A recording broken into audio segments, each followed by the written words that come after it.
नमस्कार।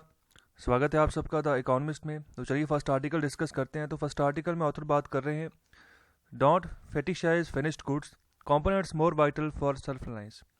तो इस आर्टिकल में चर्चा की जा रही है कि जो हमारे फिनिश्ड गुड्स होते हैं, जैसे किसी प्रोडक्शन लाइन से कोई भी चीज़ बनकर आ रही है तो वहाँ पर एक इंटरमीडिएट गुड्स होते हैं, एक होते हैं फिनिश्ड गुड्स। तो इंटरमीडिएट गुड्स वो गुड्स हैं जिनकी भी हमें ज़रूरत है एक फिनिश्ड गुड को कंप्लीट गुड बनाने के लिए, मार्केट के सामने पेश करने के लिए।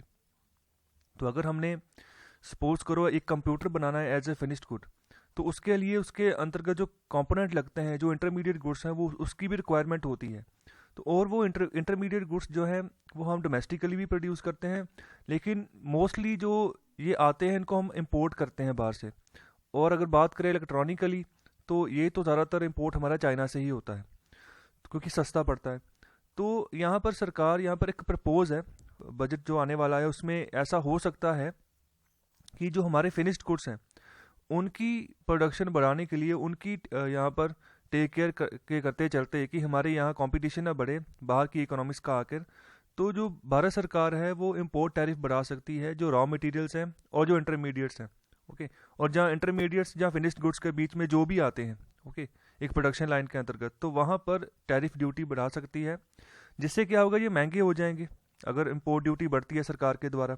तो फिनिश्ड गुड्स जो बनते हैं यहाँ पर, तो वहाँ पर प्रोटेक्शन देने की यहाँ पर बात कर रहे हैं। जैसे एक मोबाइल फ़ोन पूरा का पूरा प्रोडक्शन लाइन से बाहर आके बन गया मोबाइल फ़ोन, लेकिन जब तक उसके अंतर्गत इंटरमीडिएट गुड्स नहीं गए, जो छोटे छोटे कैमराज हैं, चिप्स हैं, ठीक है, और भी जो छोटे छोटे पार्ट्स उसके नहीं लगे, तो तब तक वो कंप्लीट नहीं हुआ। तो ये मोस्टली जो आता है चाइना से इम्पोर्ट करते हैं। सरकार क्या कर रही है, सरकार इसको एज ए फिनिश्ड गुड होकर जब बन जाता है, चाइना बाहर से अगर मोबाइल यहाँ पर भेजता है तो वहाँ पर इम्पोर्ट ड्यूटी हम ज़्यादा बढ़ा देंगे ताकि कि हमारी कंपनीज के बनाए हुए जो मोबाइल फ़ोन है वो ज़्यादा बिकें। और आगे बात कर रहे हैं कि अगर हम कस्टम ड्यूटी इसको भी अगर सही करते हैं तो हो सकता है कि हमारी जो डोमेस्टिकली जो वैल्यू है फिनिश्ड गुड्स की, उसमें और जो है वैल्यू एडिशन हो जाए, ठीक है, और थोड़ा पैसा जुड़ जाए बीच में। तो अगर और पैसा जुड़ जाएगा तो फिर महंगी हो जाएगी चीज़। तो जहाँ पर जो मैटर्स करता है, जो चीज़ मैटर करती है, जो यहाँ पर चीज़ें जॉब्स प्रोड्यूस करती हैं, इनकम जनरेट करती हैं, टैक्सेस पे करती हैं, वो वैल्यू एडिशन है। ओके। ना कि लाइन ऑफ प्रोडक्शन, जहाँ पर हमने यहाँ पर वैल्यू जनरेट करने की बात कर रहे हैं। तो वैल्यू एडिशन कहने का मतलब ये पूरा का पूरा प्रोसेस होता है, रॉ मटेरियल, इंटरमीडिएट गुड्स और फाइनिश्ड गुड्स। इन तीनों के प्रोसेस के चलते अगर बाहर से हमको इंटरमीडिएट गुड्स मंगवा भी रहे हैं तो वहाँ पर भी जीएसटी लग जाता है, टैक्स लग जाता है। फिर जब फिनिश्ड गुड्स होकर वो बाहर निकलता है फिर टैक्स लग जाता है। तो इसको हम बोल देते हैं वैल्यू एडिशन होती जा रही है, उसकी मतलब कॉस्ट बढ़ती जा रही है। तो कॉस्ट बढ़ती है तभी यहाँ पर जॉब्स प्रोड्यूस होती हैं, ओके, तभी इनकम लेवल जो है बढ़ते हैं, टैक्स पे होने के कगार पर चीज़ पहुँचती है। और आगे बात कर रहे हैं कि यहाँ पर कोई रीज़न नहीं है कि हम वैल्यू एडिशन को प्रोडक्शन लाइन के तहत जो है यहाँ पर प्रिविलेज प्रोवाइड करें एक दूसरे के खिलाफ। अगर एक्सेसिव प्रोटेक्शन हम फिनिश्ड गुड्स को देते हैं, जैसे यहाँ पर एक्सेसिव प्रोटेक्शन हो गई, भारत सरकार बाहर से जो मोबाइल फ़ोन आएंगे उनकी इम्पोर्ट ड्यूटी बढ़ा देगी, वो महंगे हो जाएंगे, जो यहाँ पर भारत में बनेंगे वो सस्ते रहेंगे। तो एक्सेसिव अगर प्रोटेक्शन फिनिश्ड गुड्स की हम करते हैं और जो प्रोटेक्शन नेगेटिव प्रोटेक्शन करते हैं जो यहाँ पर इनपुट होते हैं, तो इससे एक जो है डिसइंसेंटिव का माहौल बन जाएगा कंपोनेंट्स के लिए। जो कंपोनेंट्स हमने यहाँ पर इंटरमीडिएट गुड्स यूज़ करने हैं उनके लिए एक डिसइंसेंटिव का माहौल बन जाएगा, क्योंकि अगर फिनिश्ड गुड्स बाहर से इंपोर्ट हो रहे हैं तो इंटरमीडिएट गुड्स भी बाहर से इंपोर्ट हो रहे हैं। अगर फिनिश्ड गुड्स की प्राइस बढ़ जाते हैं तो इंटरमीडिएट गुड्स के भी प्राइस बढ़ जाएंगे अगर उनको हम इंपोर्ट कर रहे हैं।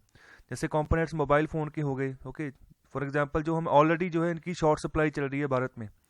तो अगर आप इंटरमीडिएट गुड्स या फिनिश्ड गुड्स अगर इम्पोर्ट ड्यूटी बढ़ा दोगे, आने तो भारत में ही है ना, तो भारत की मोबाइल कंपनी से इसको यूज़ करेंगी मोबाइल बनाने के लिए, तो फिर हमारे यहाँ पर मोबाइल भी महंगा हो जाएगा।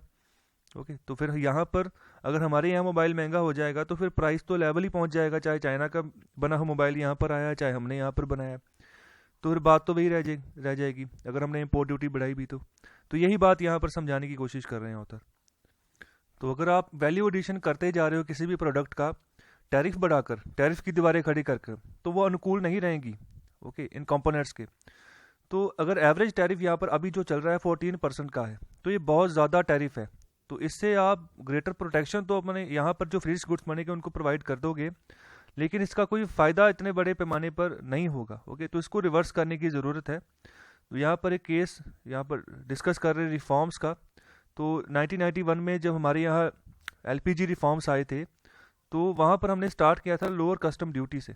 ओके, तो आगे 2007-8 की बात करें तो तब तक यहाँ पर रोक दी गई, जितनी परसेंटेज यहाँ इस 2007-8 के साल में बन गई वही आज तक चलती आ रही है। ओके, तो कस्टम ड्यूटी के बारे में यहाँ पर बात कर रहे हैं। तो कस्टम ड्यूटी भी अगर बाहर से जो इम्पोर्ट आता है उसके ऊपर ड्यूटी लगती है, भारत सरकार के पास सीधे यह पैसा जाता है कस्टम ड्यूटी का, टैक्स का। तो यहाँ पर जो हमारा एम होना चाहिए वो एक यूनिफॉर्म इम्पोर्ट ड्यूटी रखो। जैसे ये बात यही भी की जाती है कि एक यूनिफॉर्म जीएसटी टैक्स रखो सभी प्रोडक्ट्स के लिए, चाहे 12% का रख लो। मोस्टली जितने प्रोडक्ट्स इंडिया में चलते हैं, चाहे लग्जरी हैं चाहे छोटे क्लास के हैं, तो 12%। लेकिन यहाँ पर भारत में अलग अलग स्टेजेस हैं। 12% है, सॉरी, यहाँ 5% से शुरू होता है। ओके, 5, 12, 18, 28 यहाँ तक जाते हैं। तो ज़्यादा स्लैब हो जाती है जब 28% की पहुँचती है। तो यहाँ पर आगे बात कर रहे हैं कि एक यूनिफॉर्म इंपोर्ट ड्यूटी रखो 5% की, रॉ मटेरियल्स के ऊपर, इंटरमीडिएट्स के ऊपर और फाइनल प्रोडक्ट्स के ऊपर, ताकि कि चीज़ यहाँ पर इंटरमीडिएट्स गुड्स यहाँ पर पहुँचते भी हैं तो हमें सस्ता रहे। हम अगर चीज़ बनाते भी हैं, प्रोडक्ट को, किसी भी चीज़ को मैन्युफैक्चर कर रहे हैं, प्रोडक्ट बना रहे हैं, ओके, तो एक इफेक्टिव रेट ऑफ प्रोटेक्शन रखो। इतना ज़्यादा भी ना रखो कि डोमेस्टिकली हम यहाँ पर प्रोटेक्ट करते करते जो बीच में जो इंटरमीडिएट गुड्स आते हैं उनके ऊपर ध्यान ही ना दे, तो वो भी तो महंगे हो रहे हैं साथ साथ। नॉलेज इंटेंसिव प्रोडक्शन जो है यहाँ पर होनी चाहिए कंपोनेंट्स के यहाँ पर क्षेत्र में। जैसे फॉर एग्जांपल प्रोसेसर हो गया, चिपसेट हो गया, रेडियो हो गया, स्क्रीन हो गया, हार्डन ग्लास हो गया, कैमरा हो गया और सॉफ्टवेयर जो फ़ोन में यूज़ होते हैं, ओके, फिनिश्ड गुड्स के अलावा। तो ये सभी के सभी इंटरमीडिएट गुड्स हैं जो मैंने अभी यहाँ पर डिस्कस किए हैं।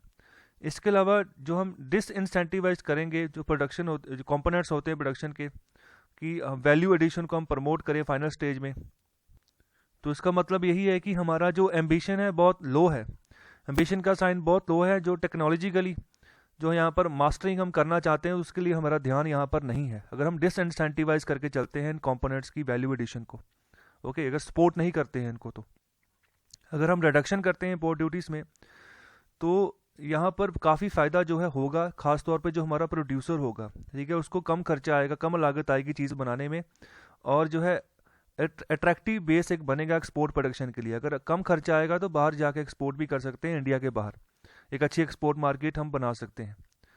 तो इससे हमारे यहाँ जो महंगाई है उसको भी काबू करने का मौका मिलेगा, कम होगी, और जो आरबीआई जो है वो भी यहाँ पर जो है इनेबल होगा कि जो है इंटरेस्ट रेट्स को कट करे, ताकि जो कॉम्पिटिटिवनेस है इंडस्ट्री में उसको और इम्प्रूव किया जा सके। तो ये है सही रास्ता अगर आपने आत्मनिर्भर भारत बनाना है। तो यही था पूरा आर्टिकल, जहाँ पर जो इंटरमीडिएट गुड्स हैं, रॉ मटेरियल है, फाइनल गुड्स हैं, इन सब की यहाँ पर चर्चा की गई है कि कैसे इम्पोर्ट ड्यूटी बढ़ने से तीनों चीज़ें इम्पैक्ट होगी। रॉ मटेरियल, ये भी वैल्यू एडिशन हो जाएगी, कॉस्ट बढ़ जाएगी, इंटरमीडिएट गुड्स की भी कॉस्ट बढ़ जाएगी, फाइनल गुड्स की तो बढ़नी है। और दूसरी ओर जब हम चाह रहे हैं कि प्रोटेक्शन लगा के चले, बाहर की जो चीज़ आएगी उसके ऊपर इम्पोर्ट ड्यूटी बढ़ा दें, कस्टम ड्यूटी बढ़ा दें, तो हमारे यहाँ बच जाएगी, तो इनडायरेक्टली नुकसान हो सकता है हमारा, इंटरमीडिएट गुड्स के भी प्राइस बढ़ेंगे। तो इस आर्टिकल में चर्चा करने जा रहे हैं and adhocism in hydrocarbons. Basically यहाँ पर ऑयल के बारे में चर्चा की गई है। तो जो अपस्ट्रीम ऑयल सेक्टर है उसको यहाँ पर पॉलिसी, एक फोकस्ड पॉलिसी की ज़रूरत है, और जो टैक्स रैशनलाइजेशन की यहाँ पर ज़रूरत है, टैक्स को सही करने की ज़रूरत है, और अच्छी पॉलिसी चाहिए ऑयल सेक्टर के केस में। 2015 की बात कर रहे हैं जब पीएम मोदी ने एक कॉल दी थी कि 10% रिडक्शन करेंगे ऑयल इम्पोर्ट की 2022 तक।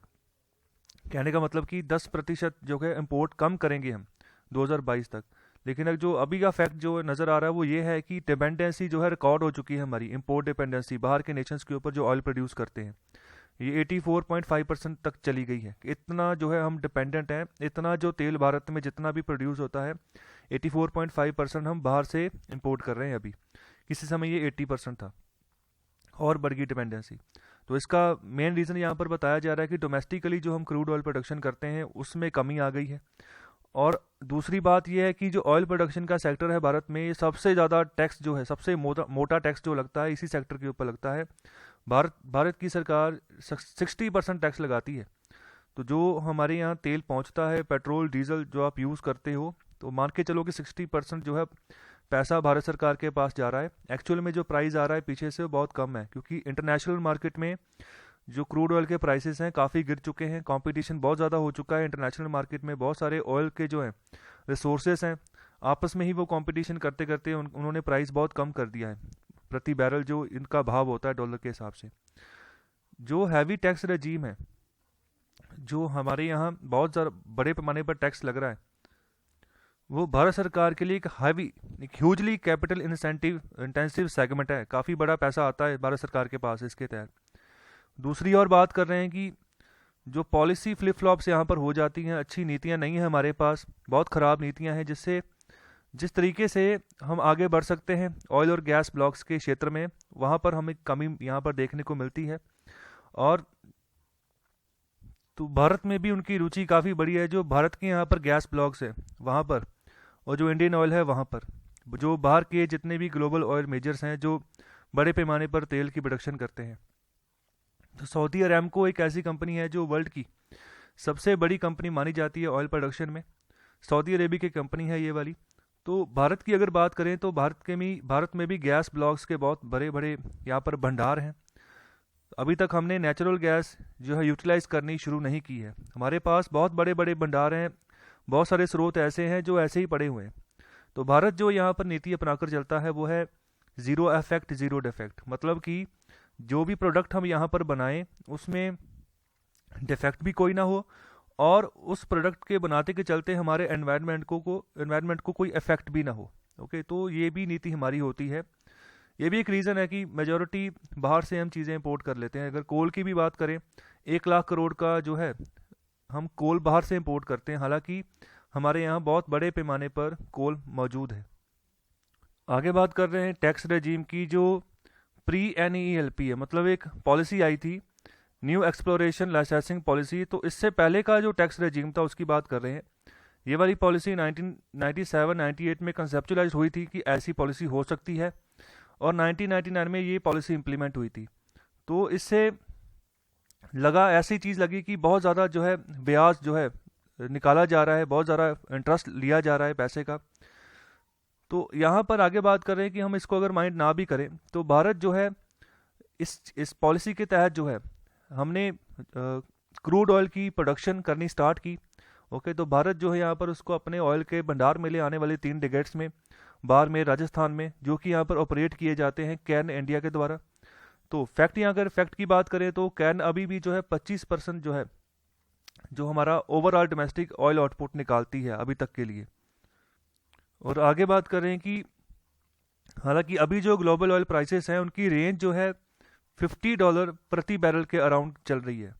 जो कैन की यहाँ पर बात करें, जो यहाँ पर डोमेस्टिकली ऑयल प्रोड्यूस करती है, ये 10 से $12 जो है प्रति बैरल की रेंज के हिसाब से काम करता है। तो अगर 60% गवर्नमेंट ही यहाँ से ले जाएगी तो जो ऑन गोइंग ऑपरेशन होंगे उसके ऊपर इफेक्ट पड़ेगा ही पड़ेगा, और जो हमारी ऑयल प्रोडक्शन है आने वाले समय में और रिड्यूस हो जाएगी। अगर ये 25% है, 25 से नीचे चली जाएगी।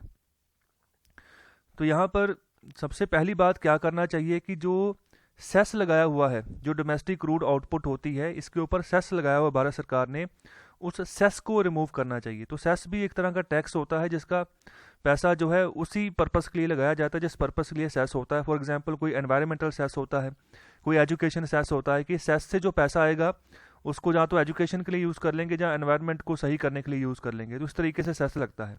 तो भारत सरकार ने यहाँ पर जो प्री NELP ब्लॉक्स हैं, जो इस पॉलिसी के आने से पहले के जो ब्लॉक्स लगे हुए हैं, तो वहाँ पर 20% का टैक्स, 20% का सेस लगाया हुआ है।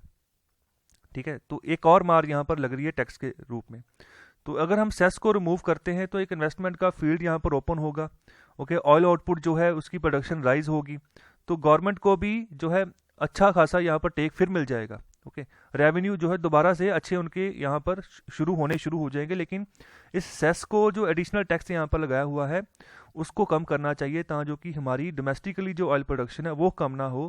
क्योंकि वैसे ही जो इंटरनेशनली बात करें तो हम बहुत बड़े पैमाने पर डिपेंडेंट हैं, ओके, ऑयल के लिए, जो बाहर की मार्केट्स हैं वहाँ पर। और आगे बात कर रहे हैं कि एक प्रोडक्शन शेयरिंग कॉन्ट्रैक्ट हुआ था बारमेर के लिए भारत सरकार का, जो कि 1995 में साइन हुआ था। तो उसमें ये प्रॉमिस किया जाएगा कि सेम टैक्स रेजिम रखा जाएगा। अगर फ्यूचर में भी कोई किसी तरह की गैस फाइंड होती है इस एरिया में, तो सेम ही कॉन्ट्रैक्ट के तहत जो है काम किया जाएगा, सेम तरह का टैक्स लगेगा। लेकिन तब से लेके आज तक अब तक जो है गवर्नमेंट ने 60% तक का जो है टैक्स रेट बढ़ा दिया है। ओके, तो जिससे यहाँ पर लगता है कि यहाँ पर सरकार को सोचना चाहिए टैक्स के बारे में। और जो पॉलिसी रिजीम है कि जो हम यहाँ पर इंपोर्ट करते हैं ऑयल में, तो उसके बारे में भी यहाँ पर देखना चाहिए सरकार को। और इसके अलावा जो प्रोडक्शन शेयरिंग कॉन्ट्रैक्ट बारमेर के क्षेत्र में हुआ था, उसकी जो फॉर्मल एक्सटेंशन है वो वर्स है, ठीक है, उसको मतलब सही किया ही नहीं गया। सरकार को इसके ऊपर भी जो है देखना होगा। फर्दर जो यहाँ पर पैसा देना था सरकार ने वो भी रोक दिया है। तो इससे क्या होगा, डोमेस्टिक ऑयल आउटपुट जो है वो कम ही होगी, बढ़ेगी नहीं। तो हमें दोनों ओर देख के चलना है, सही नीति बनाकर चलना है कि अगर हमारे पास है अगर किसी भी चीज़ की प्रोडक्शन तो उसको निकालें, एनवायरनमेंट का भी ध्यान रखें, और ये भी चीज़ ध्यान रखें कि हमारी डिपेंडेंसी जो है दूसरे नेशंस के ऊपर ना बढ़ती जाए। तो इस आर्टिकल में बात की जा रही है biodata of a wonder biofuel. तो बेसिकली बायोफ्यूल के बारे में चर्चा इस आर्टिकल में की गई है। काफ़ी अच्छा आर्टिकल है और यह दर्शाता है कि कैसे भारत सरकार जो है अपनी अप्रोच को लेकर कितनी सीरियस है कि हम जो है अच्छा एनवायरनमेंट अपने आसपास चाहते हैं। तो उसके लिए फ्यूल भी जो है हम कोशिश करेंगे कि ऐसा ही यूज़ करें जिससे हमारे एनवायरनमेंट को ख़राब जो है सिचुएशन का सामना ना करना पड़े। तो आप अगर भारत के बड़े शहर देखोगे तो वहाँ पर एयर क्वालिटी इंडेक्स देखोगे तो बहुत ही ख़राब है। इतना ख़राब है कि एक अच्छा भला जो इंसान है वो जल्दी से उसकी सेहत ख़राब हो सकती है। तो उसके मुकाबले अगर किसी भारत का ऐसी जगह का अगर आप कंपेयर करो जहाँ पर एयर क्वालिटी इंडेक्स इतना बढ़िया है, तो वहाँ के आसपास के क्षेत्र को भी आप अनुभव करो किस तरीके से वहाँ पर जो है प्रणालियाँ चलती हैं, किस तरीके से ऐसी चीज़ जो है एनवायरनमेंट को कैसे सेव करके रखते हैं। तो इन चीज़ों के ऊपर भी हमें देखना होगा, अपने बड़े शहर जो है उनको सही करना होगा। तो इसी के चलते यहाँ पर जो हमारे पेट्रोलियम और नेचुरल गैस मिनिस्टर हैं धर्मेंद्र प्रधान जी, उन्होंने रिसेंटली अनाउंसमेंट की है कि भारत सरकार जो है वो आने वाले समय में 2 लाख करोड़ की इन्वेस्टमेंट करने जा रही है और 5,000 के आसपास जो है कंप्रेस्ड बायोगैस प्लांट लगाने जा रही है इस 2 लाख करोड़ के इन्वेस्टमेंट के तहत। तो ये उसी समय ये अनाउंसमेंट हुई है, एक एनुअल डिस्कशन के चलते एयर क्वालिटी के ऊपर यहाँ पर बात चल रही थी। ये इसी समय हुई है कि जब पूरा वर्ल्ड यहाँ पर चाह रहा है कि रीनेबल्स जो है उसकी बहुत ज़्यादा ज़रूरत है, तो ऐसे जो प्रोजेक्ट्स हैं उनको और बड़े पैमाने पर बढ़ाया जाए। तो बहुत बढ़िया बात यहाँ पर कर रहे हैं। जो अगर बात करें कंप्रेस्ड बायोगैस की, तो ये यहाँ पर बनाते हैं हम जो एग्री वेस्ट निकल कर आता है और इसके अलावा और भी जो अलग अलग तरह का ऑर्गेनिक वेस्ट होता है उनको मिलाकर। तो ये जो बायोगैस है ये गोबर गैस का ही एक हाईटेक वर्जन है, जिसके तहत जो है कंप्रेस्ड बायोगैस के प्लांट लगाए जा रहे हैं। लेकिन क्या फ़र्क होता है अगर हम कंपेयर करें गोबर गैस और जो हमारे पास कंप्रेस्ड बायोगैस निकल कर आती है। अगर हम कंप्रेस्ड बायोगैस का प्लांट लगाते हैं तो वहाँ पर जिस तरीके की भी हम मीथेन बाहर निकालेंगे वो ऑटोमेटिक ग्रेड की होगी। वहाँ पर सल्फ़र जो है उसका कंटेंट बहुत कम होगा। बेसिकली सल्फ़र ही एक ऐसी चीज़ है जब वो बाहर निकलती है पोल्यूशन के माध्यम से तो वो हमारी सेहत को ख़राब करती है, एनवायरनमेंट को ख़राब करती है। तो सल्फ़र का काफ़ी ज़्यादा कंटेंट जो है निकल जाता है और एक अच्छी मीथेन जो है ऑटोमेटिक ग्रेड की हम प्रोड्यूस करते हैं कंप्रेस्ड बायोगैस प्लांट के तहत। और अच्छा जो है high quality solid liquid organic fertiliser जो है एज ए बाई प्रोडक्ट भी वहाँ पर निकल कर आता है। उनको फिर अलग पर्पज़ के लिए भी हम यूज़ कर सकते हैं। तो आगे बात कर रहे हैं कि अगर हम डिकम्पोज करते हैं गार्बेज डंप्स को जहाँ पर मीथेन की मात्रा रहती है, तो उससे क्या होता है, कई बार फायर रिलेटेड एक्सीडेंट्स भी हो जाते हैं और जो कार्बन मोनोऑक्साइड है, नाइट्रिक ऑक्साइड, हाइड्रोजन सल्फाइड के एमिशन ये भी जो है वहाँ पर होने शुरू हो जाते हैं, जिसकी वजह से फायर एक्सीडेंट होने के चांसेस रहते हैं। और दूसरी ओर बात कर रहे हैं कि जो कोल बेड मीथेन होती है, ठीक है, तो उस मीथेन के भी अपने अपने चैलेंजेस हैं। क्यों? सबसे बड़ा चैलेंज यही निकल कर आता है कि वो नॉन ग्रीन है। ओके, अगर वो एनवायरनमेंट में जाती है, अगर हम कोल बेड मीथेन से कोई भी मीथेन गैस लेकर आते हैं तो वो एनवायरनमेंट को इम्पैक्ट करती है, क्योंकि उसमें भी सल्फर कंटेंट रहता है और जो कार्बन मोनोऑक्साइड इन जैसी गैस जो हार्मफुल गैसेज होती हैं उनका कंटेंट रहता ही रहता है। और अगर बात करें हम जो कंप्रेस्ड हमारे जहाँ पर बायोगैस हम यूज़ करेंगे, वो क्या करती है, जो ऐसा गार्बेज है, ठीक है, उसको कन्वर्ट कर देती है एक अच्छी गैस के लिए, जहाँ पर जो है सल्फर का कंटेंट बहुत कम हो जाता है, जो है अच्छी मीथेन गैस होती है जो एनवायरनमेंट फ्रेंडली होती है, और उसको आगे हम यूज़ करते हैं अलग अलग पर्पसेस के लिए। तो हमारे लिए जितने भी तरह की प्रॉब्लम्स होती हैं उसका एक सस्टेनेबल सोल्यूशन जो है हमारे सामने आ जाता है जब हम गार्बेज को कंप्रेस करते हैं। तो आगे यहाँ पर बात करें कि क्या अलग अलग एडवांटेजेस निकल कर आती हैं अगर हम कंप्रेस्ड बायोगैस को यूज़ करते हैं। तो सबसे पहली जो एडवांटेज है वह है सोशल एडवांटेज। उसमें क्या होगा कि अगर हम यहाँ पर रूरल इकोनॉमीज़ को दोबारा से रिविटलाइज करना चाहते हैं, उनको निखारना चाहते हैं कि अच्छे से वहाँ पर ही लोग रहें, अपने यहाँ पर काम करें और घर को यहाँ पर अपने घर के पास ही रहें, तो जो हमारे पास कंप्रेस्ड बायोगैस प्लांट्स है तो इनके पास काफ़ी ऐसा पोटेंशियल है कि रूरल इकोनॉमी को हम इजाफा दे पाएँ। तो यहाँ पर एक हब एंड स्पोक मॉडल जो है हम यहाँ पर प्रोवाइड कर सकते हैं सीबीजी के तहत, सीबीजी प्लांट के तहत, जो है बहुत बड़े पैमाने पर जो है एम्प्लॉयमेंट अपॉर्चुनिटीज़ क्रिएट कर सकता है बायोमास क्रिएशन के लिए, एग्रो फॉरेस्ट्री के लिए, लॉजिस्टिक्स के लिए, और जो भी यहाँ पर और जो सपोर्ट फंक्शंस चाहिए एक बायोगैस प्लांट चलाने के लिए। तो वहाँ पर अगर हमारे पास एक 750 एकड़ का कोई फूड फॉरेस्ट यहाँ पर हमारे पास है, तो वहाँ पर हम 15 टन पर डे जो है कंप्रेस्ड बायोगैस जो है वो हम प्रोड्यूस कर सकते हैं, और साथ ही साथ जो है सस्टेनेबल एम्प्लॉयमेंट अपॉर्चुनिटी जनरेट कर सकते हैं 400 लोगों के लिए। तो एक बहुत ही अच्छा खासा पोटेंशियल है इस कंप्रेस्ड गैस प्लांट के तहत, ताकि जो यहाँ पर रूरल माइग्रेशंस होती हैं उसको हम रोक सकते हैं, कम कर सकते हैं, और ये कह सकते हैं कि जो जिस गांव में ये प्लांट लगा है वहीं के ज़्यादातर लोग जो हैं उस प्लांट में काम कर रहे हैं। और जो दूसरा इसका फ़ायदा निकल कर आता है वो है एनवायरमेंटल। इससे ऐसा है कि अगर हम कंप्रेस्ड बायोगैस प्रोड्यूस करते हैं, लोकली कंज्यूम भी करते हैं, तो एक साफ तरीके से जलती है। ओके, अगर हम इसको ट्रैक्टर्स में यूज़ कर रहे हैं, ट्रक्स में, बसेस में, मोटर बाइक्स में यूज़ करते हैं, तो फॉसिल फ्यूल के मुकाबले इनका जो कार्बन फुटप्रिंट है बहुत कम है, नेग्लिजिबल है। तो हम 3 तरीके से यहाँ पर कार्बन क्रेडिट जो है वो जनरेट कर सकते हैं। पहला तरीका ये है कि जो कार्बन फिक्सिंग हम कर लेते हैं जब बायोमास को हम बिल्ड कर रहे होते हैं, ओके, उस समय ही काफ़ी बड़ी मात्रा जो है कार्बन की फिक्स कर ली जाती है। दूसरा जो है ग्रीन हाउस गैसेस की रिडक्शन हो जाती है, जैसे कार्बन ही नहीं होगा तो ग्रीन हाउस गैसेस कैसे निकलेंगी।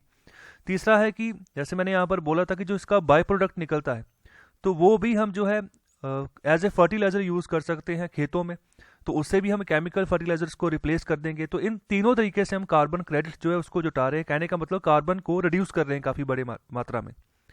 तो अगर हम क्रॉप स्टबल को यूज़ करते हैं, जैसे एक बहुत बड़ी परेशानी का सामना कहते हैं कि होता है जब दिल्ली के आसपास के जितने रीजन है, जब पंजाब और हरियाणा के रीजन में जो पराली होती है उसको, जो स्टबल होता है उसको आग लगाई जाती है कि उसको वो ख़त्म हो जाए, फिर हम हल लगाएंगे और अगली फसल जो है बोएंगे। तो स्टबल बर्निंग के तहत भी इन्वायरमेंट को काफ़ी नुकसान पहुंचता है, ठीक है, काफ़ी सारी गैसेस निकलती हैं। तो ऐसी स्टबल को हम यूज़ कर सकते हैं, एग्री वेस्ट को यूज़ कर सकते हैं एज ए कंप्रेस्ड बायोगैस, ठीक है, as a compressed biogas feedstock. तो उससे हमारी हवा सही रहेगी, जो हमारा साफ़ पानी रहेगा, जो हमारा ग्राउंड वाटर है वो भी साफ़ रहेगा। और जो तीसरा बेनिफिट निकल कर आता है, एडवांटेज निकल कर आती है, वो है फाइनेंशियल बेनिफिट। तो हमारा जो एक्सचेकर है वहाँ पर जो है एनर्जी सिक्योरिटी के नाम पर भी काफ़ी बड़ी सेविंग हम कर सकते हैं, हमारा जो फॉरेन एक्सचेंज है उसमें। और 20% जो ब्लेंडिंग होती है इथेनॉल में और जो सब्सटीट्यूशन होता है कंप्रेस्ड नेचुरल गैस का, तो इसके क्षेत्र में भी जो है हम अगर कंप्रेस्ड बायोगैस यूज़ करते हैं तो 22,400 करोड़ जो है हम सेव कर सकते हैं एनुअली। और इसका बहुत बड़े पैमाने पर इम्पैक्ट होगा इकोसिस्टम के ऊपर भी। और इसके अलावा जो अलग अलग तरह की सेविंग्स होती हैं हेल्थ केयर के लिए, वो भी बचेंगी। साफ़ एनवायरनमेंट होगा, साफ़ पानी पीने को मिलेगा, तो हेल्थ केयर भी अच्छी रहेगी। और इसके ऊपर जो हम खर्चा कर देते हैं जब हम बीमार पड़ते हैं, वो भी पैसा बचेगा, पॉकेट का पैसा पॉकेट में रहेगा। और आखिर में बात कर रहे हैं जो हम यहाँ पर इंपोर्ट करते हैं केमिकल फर्टिलाइज़र को, ठीक है, वो भी कम होगा अगर हम इसी का बना हुआ फर्टिलाइज़र एज ए यूज़ करते हैं अपनी जो एग्रीकल्चर लैंड है वहाँ पर, तो काफ़ी फ़ायदा होने वाला है। और जिस तरह के भी हमें नुकसान होते हैं केमिकल फर्टिलाइज़र यूज़ करने से, उससे भी हम बचेंगे, उससे भी काफ़ी बेनिफिट हमें मिलेगा। और आगे बात कर रहे हैं कि अगर किसानों की बात करें, जो वहाँ पर एग्री वेस्ट निकल कर आता है, जो कि उनको जला देते हैं, डंप कर देते हैं उनको जो है ये जो कंप्रेस्ड बायोगैस प्लांट्स है वहाँ पर बेच सकते हैं 2 रुपये किलो के हिसाब से, और जिससे जो है फार्मर की इनकम 25 से 50% बढ़ जाएगी। ये फ़ायदा होगा किसान को। और काफ़ी जो है सेविंग जो है फार्म इनपुट कॉस्ट उनकी निकल कर आती है जब भी वो फसल बीजते हैं, जिस तरह के भी इनपुट कॉस्ट उनकी लगती है, तो वहाँ पर भी काफ़ी तरीके की सेविंग वो कर सकते हैं। जैसे ऑर्गेनिक फर्टिलाइज़र यूज़ कर लें केमिकल फर्टिलाइज़र के अलावा, उसको छोड़कर, ठीक है, जितने भी इनऑर्गेनिक वैरायटीज़ है वहाँ पर ऑर्गेनिक फर्टिलाइज़र जो यूज़ करते हैं उसको यूज़ करना शुरू कर दें।